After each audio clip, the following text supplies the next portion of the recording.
To start or stop Windows push notification service in Windows 10 Home, right click on Start menu icon and then click or tap Computer Management. Next, click or tap Services and Applications drop-down menu. Select Services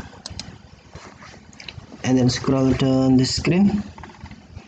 Find Windows push notifications.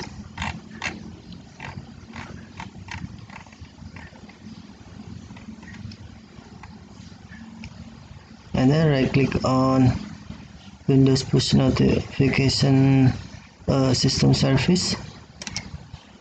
To start, select start, or to stop, select stop.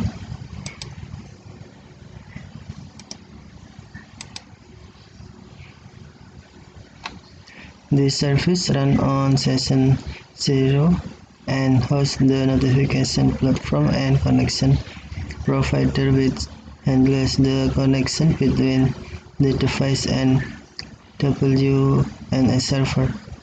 Okay, thank you for watching. Have a nice day.